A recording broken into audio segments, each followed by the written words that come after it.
The 2025 conversion rate conference just took place and it was packed with really good insights, but I know you probably don't have time to sit through hours of talks, so in this video I will break down what the top SEO experts are saying in 2025 and what's actually worth paying attention to. If you have time though, I really recommend you get the recordings inside of the Conversion Rate Academy, and no, I am not affiliated with them in any way, but you will find a link in the description. Also, I didn't watch every single talk, especially the ones focused more on ads and email marketing. I really focused on the one talking about conversion rate optimization. Let's get started with Dylan Anders' talk, Unfuck Your Data and Start Doing SEO like a 9-figure brand.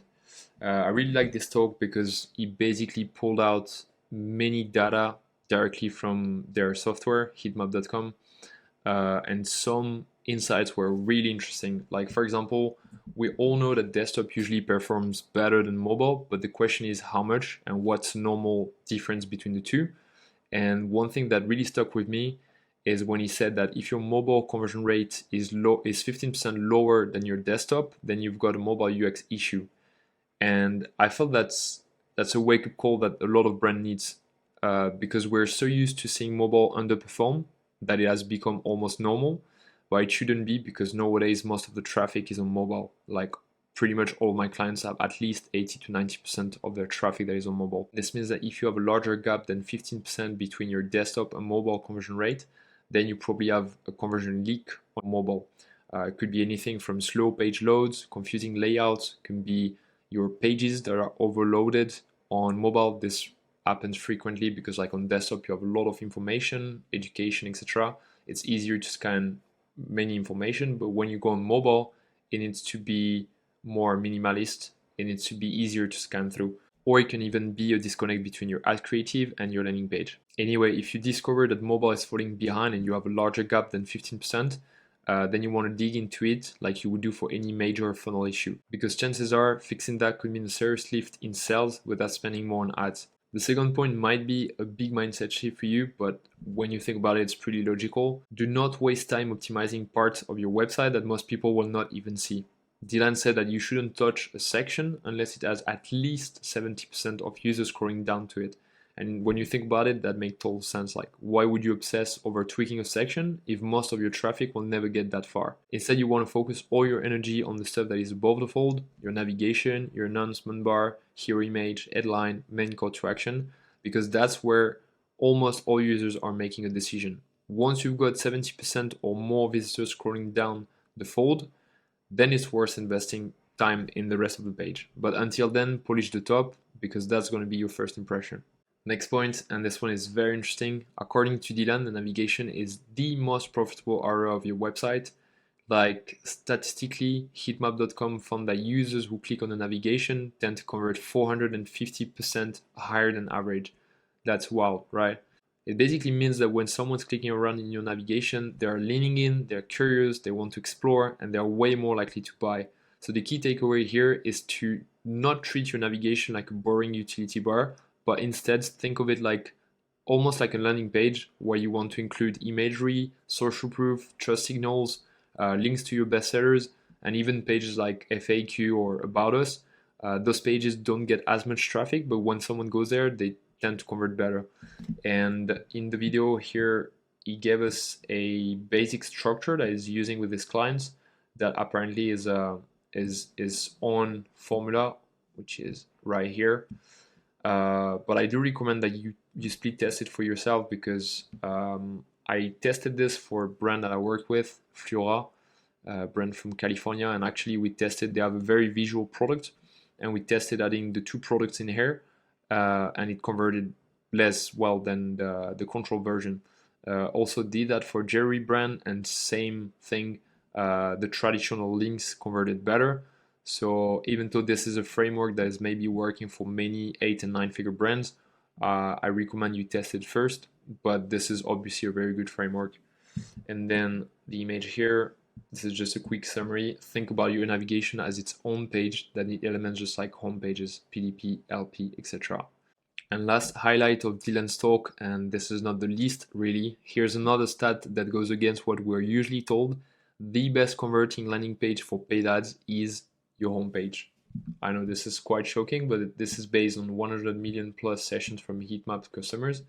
And as you can see, the homepage total 50%, 55% of the best landing pages from paid ads. And then we have product pages, landing page, and collection page. And inside of landing page, we have everything that is advertorials, listicles, classic landing pages, crazy, right? And then even further, when we look at this, we can see with their data points that the homepage are actually the landing pages that have the highest AOV and the highest CBR. We would think that it would be landing pages, right? Because landing pages are a lot easier to basically create upsell options to increase AOV, but apparently from the data, and data speaks for itself, it's the homepage that are performing better.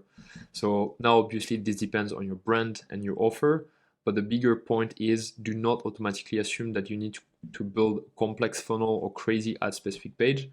If your homepage is strong and if it builds trust, shows off your product clearly, and gives people multiple paths to explore, then it might actually perform better than the perfect landing page you were planning to build from scratch.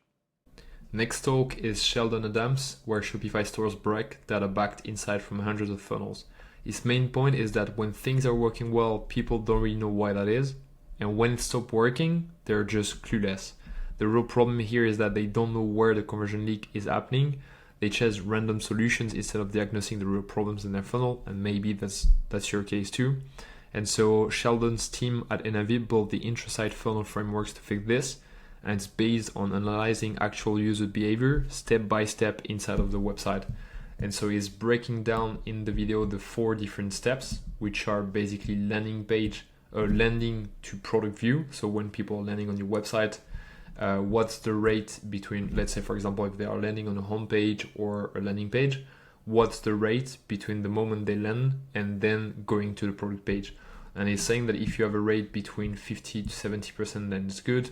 And then we can see the different percentile. But basically, if you're under 50%, then you should really work on this part. Like, for example, it means that you probably don't have a very good product discovery. And so if you're sending traffic to your homepage, maybe you want to add featured bestsellers, featured collections. You really want to help people to find your products. It can also be a search bar, can be in the navigation, directly putting your main links. I see so many brands still putting stupid links in the navigation, like home or things that have nothing to do with selling. So this is the first touch point that you can optimize. The next touch point you can optimize is obviously product view to add to cart. So this is from the moment they're like the shoppers are looking at your product page and how many of them are actually adding to cart. Is saying a good benchmark is between 12 to 18%. I have to say that for most websites that I've seen and worked with in my life, it's more usually in between 6 to 10%, but I guess this is then a very healthy range, 12 to 18%. And I guess this, of course, change a lot between industries. It depends on, I don't know, many different factors like your AOV, your price point.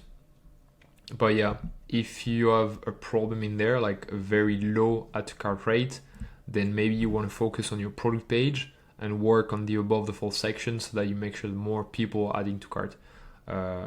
Very easy, simple best practices for this are usually adding sticky add to cart. But again, I recommend that you split test this because I've split tested this for a few websites and I think 3 out of 4 were negative. So you never know until you test.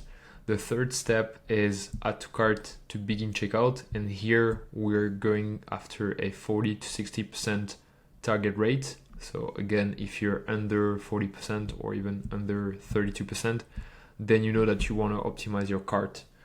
Then we've got cart checkout as a wider range of outcome for Shopify store. Many of the stores that struggle try to do too much and end up with a cluttered, disrupted experience for users. So typically, if you have a lot of things going on in your cart, just try to simplify it, make something more minimalist. And on the flip side, if you have not much going on in your cart, but you're seeing a rate that is below 30%, then maybe you want to add upsells, you want to add some gamification.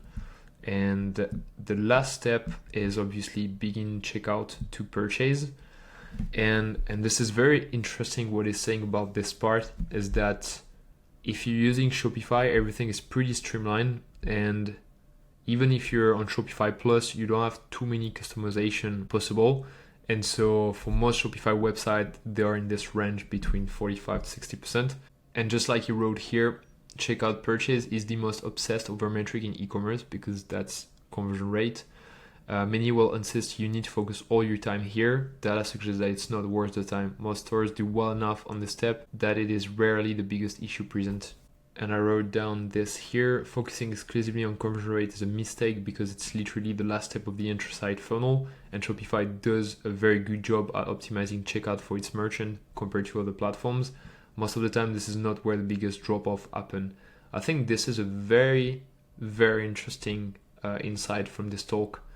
Because obviously, if you're in the situation I was saying at first, where you are overwhelmed because you've tried many different things, but you cannot locate exactly where is your conversion leak, then maybe if your data is good and not flowed, you wanna analyze it again and check exactly at which step of the funnel you're having a leak, and maybe it's at all of them, but then maybe it's a matter of product market fit. So here is my summary. Stop optimizing blindly and break your funnel into behaviors, just like we saw with the intra-site funnel. A lot of brands just throw ideas at the wall, new copy here, new images there, without really knowing where the real problem is. Instead, Sheldon's framework really hit home. Break your site into steps: landing to product view to add to cart, cart to checkout, and finally checkout to purchase, and figure out where people are dropping off and fix that first. Then again, as I explained, if you're not helping users discover product, you are leaking money. Sheldon compared it to basically walking into a store and not seeing any products. And that's what happens when someone lands on your website and doesn't find anything clickable or any product. To fix that, you can add some shop by category, just like I said, clean navigation, bestseller at the top. Those are really low effort changes that can make a huge difference in how people explore your site. Next thing, your PDPs need to sell, especially to call traffic. I think this is quite a big one because most product pages are built for warm traffic. Basically people who already want the thing, but that is not most visitors. If someone lands call from an ad, then your PDP needs to be able to do the heavy lifting. So you can use a few lines of benefit-driven copy, better visuals like real-world product photos, and that can massively improve add to cart rates. And last thing here, do not obsess over checkout to purchase. We love to fixate on cart abandonment and checkout flows, but the truth is most stores do okay in that final step. Just like we said, for Shopify merchants, the process is very streamlined. So the real leaks happen earlier, like getting users to a product, and then from the product to the cart, and from the cart to the checkout. That's where the biggest wins are hiding, and that's where your attention should go first. The next talk is the one from Jessica Jobs, increasing your testing velocity. And to be frank with you, I think it was the one that I liked the most in this conversion rate conference in 2025. Just because I think we have the same type of mindset in terms of testing velocity. And it's the same type of approach that I have with my clients. So really like this one. And there are some very interesting things. So I'm going to zoom in a little bit here. So Jessica's core message is super simple, but I think super powerful. Stop spending weeks debating what might work and just test it. And I feel like this is again something that many people need to hear, especially if you're in a bigger structure. And she was saying, I've got it here, the key: test early, test often, and don't wait for the perfect data. And that is so true because like the market is evolving so fast now that sometimes it's better to have a failing test than not doing any test, because at least if you have a failing test and it's like minus 6% statistically significant, at least you'll find something on the website that when tweaking it can have an impact, whether positive or negative. And then if it's negative, obviously you can do iterations and find something that's working right after. So I wrote, you'll never outguess the market and you don't need to. Let real world results lead you forward. Click testing reveals what your ideal customer actually does, not what they say. And I'm talking about click testing because something that she does that is very interesting is this: leverage meta for market research. She said that basically if you have, I don't remember how many, but 1, 2, 3, 4, it's like 70 or 60 different headlines that you want to test on your homepage. If you want to split test those on your website, you will need a lot of time. You will need a lot of money because you will need to drive traffic. So this will be not very cost efficient. So instead what she does is that she uses Meta for market research.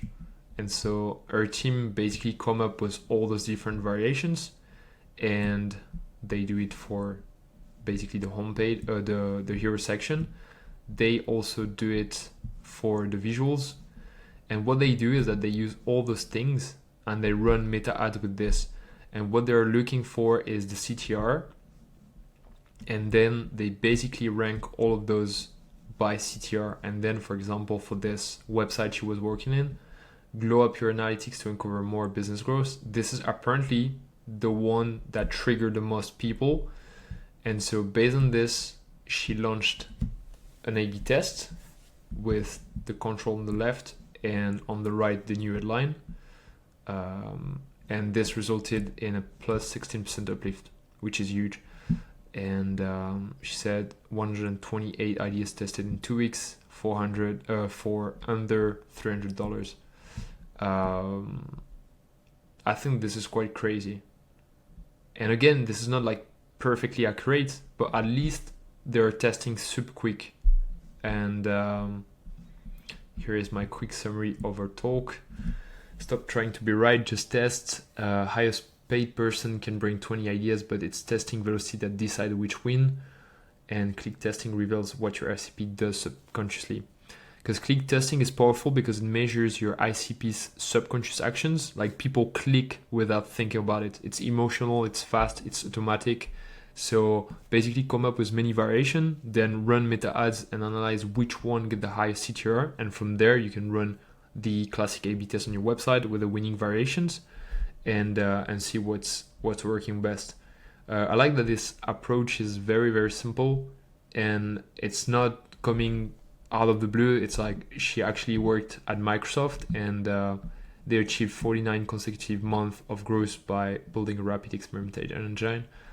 This is crazy, but it's actually pretty simple, right? It's come up with ideas, opinion guesses, then do some market research, come up with minimum viable A/B test ideas, I guess, and then you launch, and from there you iterate. So yeah, I think this talk was brilliant. I like the simplicity of it, the clarity of everything that she explained, and at the same time it was a pretty short talk. I think it was only 15 to 20 minutes, but the idea was really good, like leveraging meta for market research. Like this is brilliant. The next highlights are coming from Talia's Wolf talk, break up with traditional CRO. So the big idea of Talia's talk is that most CRO today is tactical, surface level, and based on random testing, but real conversion lift happen when you understand and solve the emotional problems of your customer. Her talk was really centered around this notion that we need to understand our customers on an emotional level before we can really speak to them. So the problem here that I listed, we're stuck on a hamster wheel of testing random stuff, copying competitors, changing elements based on best practices, hoping something sticks. This reactive testing leads to tiny wins, if any, and doesn't scale. You're optimizing elements, not solving problems. The solution, the root of every conversion is a decision, and decisions are emotional. People don't buy because of your features, they buy because they want to feel a certain way. If your site speaks only to logic, you won't be convincing and you won't get the conversion. What people actually want to know is, will this make me feel more confident? Will it solve the problem that's stressing me out? And you need to basically tap into those two emotional triggers that are the self-image and social image. It's basically how people want to feel about themselves and how they want to be perceived by others. So obviously, it's a lot more powerful to basically tell them how they're going to feel about themselves after, like smarter, more confident, more valuable in society, prouder, etc. Or they're going to be perceived by others as, they're going to be feel more admired, looked up to, valued, appreciated, loved, etc. It is a lot more easier to use those type of emotional triggers rather than trying to sell with plain logic, right? Why it matters, these emotions are the hidden reasons people convert, address them, and your copy structure and offers become far more persuasive. And I feel like this talk is kind of resonating quite with this one, because this one, when you're launching meta ads and looking at the CTR are actually the mirror of what's going on in the subconscious mind of your customers. And so I feel like coupling this with having very emotional messaging where you're using the self-image and social image, then that is really a good combo. And she put this example from a Shopify advertising. Shopify doesn't sell software, they're selling the dream of entrepreneurship. This is so much more powerful. The next insights are from Burhis, working at No, stop assuming, start asking, let your customers drive your growth. So the big idea here is that traditional SEO only tells you what users did, but if you want to know why they did it or did not do it, then you have to ask. And surveys is basically what the software is doing, and the talk was about post-purchase surveys, which they call PPS. Post-purchase survey give you real emotional insight that tools like heat maps or click data can't. And from what Bar is saying, your best conversion wins won't come from guessing, they will come from listening. And here we've got post-purchase is the best time to ask questions. When someone just bought, they're in a reflective state. It's the perfect moment to find out what pushed them over the edge. That's when they remember what they were comparing you to, what doubts they had, and what finally made them click. If you ask at the right time, they will tell you everything. Bar explained that there are 3 insights that matter most: where, why, and what almost stopped them. So every time someone buys, you should know where did they come from, why did they choose you, and what almost made them back out. Answering just those 3 questions can completely change how you approach your ads, your landing pages, and even your product positioning. Smart brands use survey logic to go deep. This part really blew my mind. Like Bar showed example where one basic survey question leads into more personalized follow-ups, like why they bought, how they use the product, or even who is it for. It turns a simple question into a mini interview with your best customers, and brands are using this to guide homepage design, product positioning, and even research and development. So really, surveys aren't just for CRO. The smartest brands use surveys in every part of their growth: exit intent surveys to fix funnel leaks, video surveys to humanize feedback, and if you're planning new features, just ask people what they wish existed. It's way faster and cheaper than guessing. Next insights are coming from Juan, Cruz, Giusto, the art and science of subscription experimentation. Again, a very interesting talk. He explained how onboarding is where most subscriptions fall apart. A subscriber who doesn't get value in the first few days or weeks is gone, and they will probably never come back. So he really emphasized how crucial it is to test the onboarding sequence, what info you give, what action you ask for, and even the tone of your messaging, because that's really where the trust is built or lost. And then he gave us some A/B test ideas that you can try for your subscription, 5 exactly. The first experiment is basically pre-selecting the subscription option as the default option. Pretty simple, right?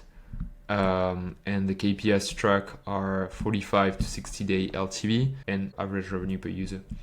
Experiment 2 is basically putting all the info about, not all the info, but the main information about your subscription to make it a bit more enticing. So free shipping, free surprise gift, can sell anytime, can be your policy basically. And same, you want to track the same metrics. The third one is going to be give gifts to incentivize habit formation. I'm just looping that back to what we just said here. It's all about the onboarding. Like once people get the subscription, what are they getting right after? And so this can be a good option to basically increase retention and have people keep your subscription for longer. Experiment 4 is in the same logic. It's basically increasing AOV. It can be increasing or lowering AOV to try to see how it affects LTV, is increasing or decreasing it. And the 5th experiment is to use subscription everywhere on your website and not just limit yourself on the product page. So I think this is a collection page, can even be the homepage, and this is the card, so you can really use subscription option pretty much everywhere. I know you can do this with Bold and I think also Rebuy, but there are probably many apps with which you can do this. Next, we have Alex Fedotoff, how he added 50% to AOV with post-purchase AOV boosters.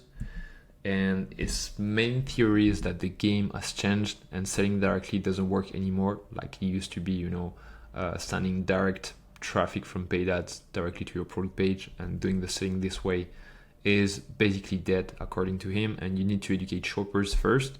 And then once they are in the right emotional states, then you must optimize your funnel to increase your AOV. And you can do this with one-time offers, and you can do multiple one-time offers. So he's really talking about hiding the sales process from shoppers and using advertorials and VSLs for this. So this is kind of like the big difference between how it used to be e-com, I would say until maybe 2019, 2020. And then the new way that, e-commerce brands are doing.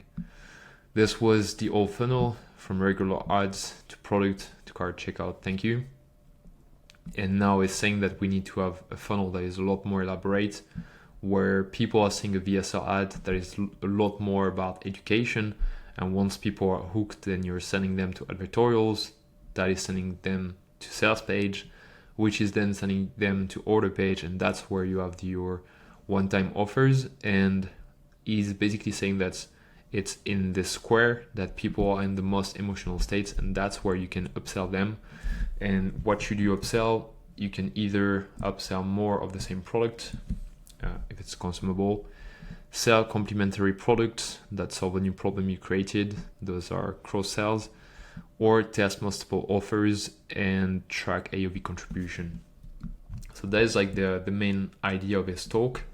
And you can use Amazon to basically see which products are complementary with your product. So in short, really, he's saying that there is the basic funnel that everyone is doing, and then there is what it calls the chat funnel, where marketers are using strategic upsells to basically increase AOV.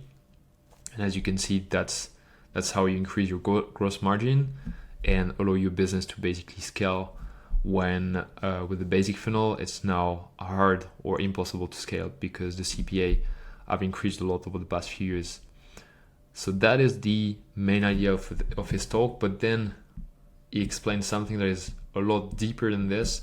But I really recommend you watch the talk entirely because it's highly interesting and I will not be able to explain it as well as him.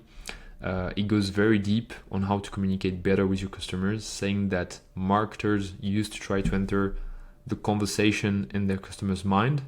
Then on a deeper level, they try to enter the emotion in their customer's body. But what he says is really a game changer is to enter the level of consciousness in their spirit. So this is like really another level in terms of approaching communication with customers. But it's really worth watching and learning from his experience. So check it out. Now insight from Nick, the founder of Sharma Brands, 9 meaningful tactics to scale growth. I am not going to show you the 9 tactics that he's talking about in this presentation, but you will have to watch the replay for that. I really picked the ones that are related to conversion rate optimization.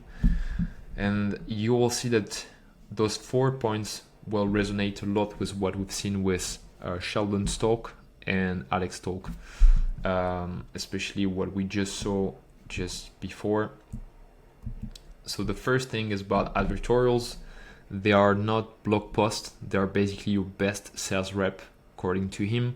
Nick's team runs meta ads into BuzzFeed style advertorials before the product page, because those pre-sales page filter out low intent traffic and they warm up the click, and the result, as you can see, we've seen 30 to 40% lift in conversion just by adding a pre-click narrative. So it's a simple funnel tweak, but that really prints money. And that's basically what we're saying with Alex Fedotoff's talk, using those advertorial instead of like the traditional basic 2018 funnel. The next thing is about PDPs, and this you will see will resonate a lot with what Sheldon's talked about. Standards PDP waste space, so fix it or replace it. He calls out a zero crime. 40% of PDPs waste the most valuable real estate, which is the above the fold, obviously. You remember when we talked about heatmap.com, that Dylan was saying that anything that is below the fold, you should not optimize until you have at least 70% of scroll depth. So really, we should always focus on the above the fold. And Nick is basically saying that 40% of the space is usually completely wasted, and that you should use it to bring your hook, your CTA, and your value proposition. Or instead, you should send your traffic directly to custom landing pages that actually convert cold traffic. And that's also what Sheldon was saying, that very often the product page are good for warm traffic, but they do a terrible job with cold traffic. Third point is about building irresistible new offers, bundles, bonuses, and urgency.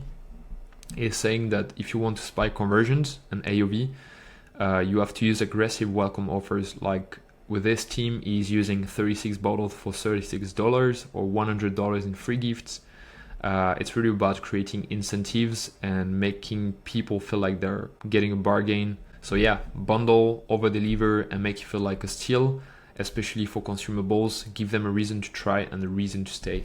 The fourth highlight that I found in Nick's talk is about customer reviews.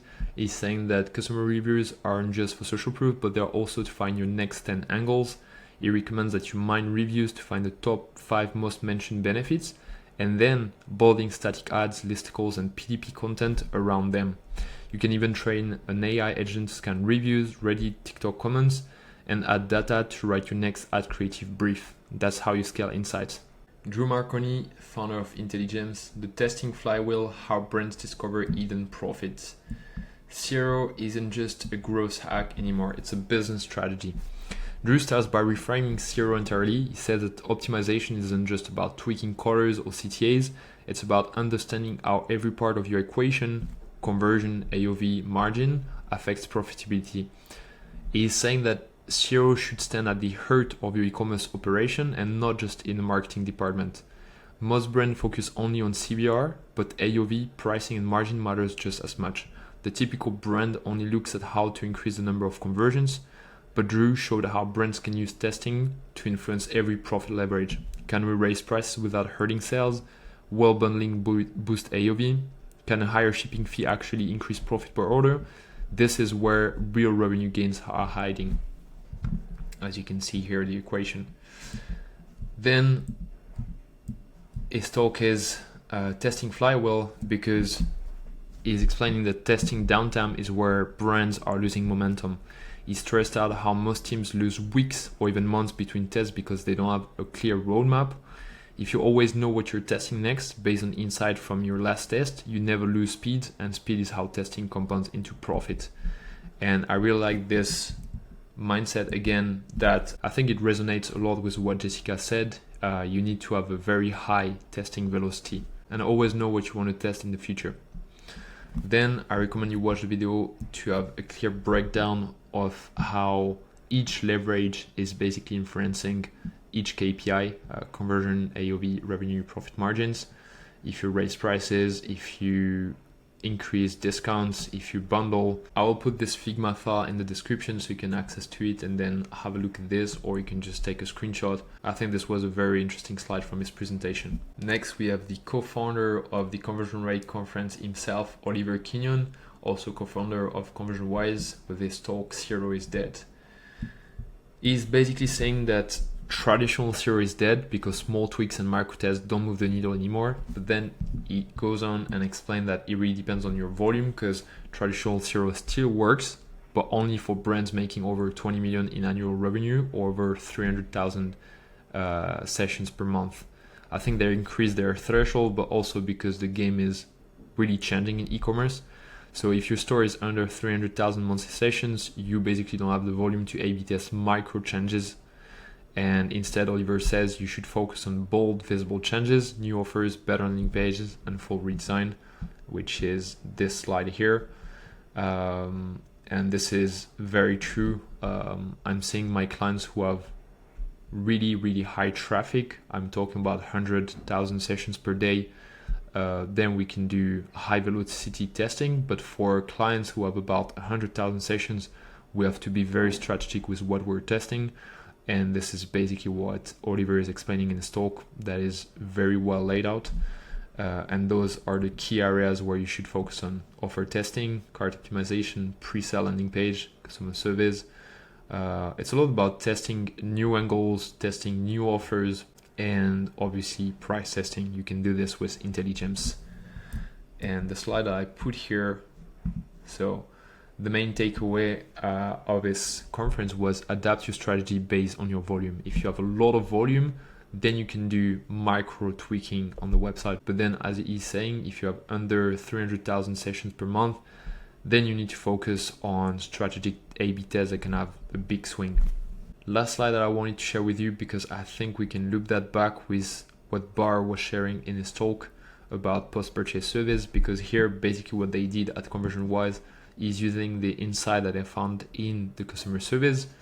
They basically found friction point and addressed those friction points with highly strategically selected customer reviews that they put on the product page, and the result was a clear uplift in revenue per session. So I think this is a very good case study on how you can pull data from your customer survey to come up with A/B testing ideas that have potential to increase your bottom line and your revenue per session. The last speaker I have in my presentation is Ezra Firestone, how to leverage direct response social media for long-term growth in 2025. This is not really directly linked to conversion rate optimization, but I really love this talk because it was deeply emotional. It almost felt like, at least at the beginning, like a motivational speech, because he talked about land and water preservation, things that are important to him, but also about personal stories, including big losses in his life. But also he shares a lot of strong stoic virtues, which I wrote here. You cannot control what life will throw at you, but what you can control is how you show up every day. And you would have to watch the video entirely to learn more about his personal life and what happened to him, which is quite tragic. But his approach is incredible. It's basically having a very proactive and optimistic mindset in life and in business. And just like he's saying, we need to have this type of mindset more than ever with what's currently going on in the world, inflation, rising costs, tariffs, and all of this. So his talk is really about paid ads, but I still wanted to include it here because I think it is definitely a talk worth watching, because he put a lot of energy and preparation into this. And basically then he explained that what is tough now for brands is to scale paid ads. And he said that it's fairly easy. You need to use use case and avatar based ads that then leads to advertorial. So it's the same type of strategy that it feels like everyone is using now. Nick and also Alex were talking about this in their own presentation. But yeah, as I said, deeply emotional one. I highly recommend you watch it. And just like I said, I will put the link in the description to join the Conversion Rate Academy so that you can watch all those replays. Definitely worth it. Full of very good value and good people. So just want to thank you if you stick until the end, and I hope you liked it. Cheers.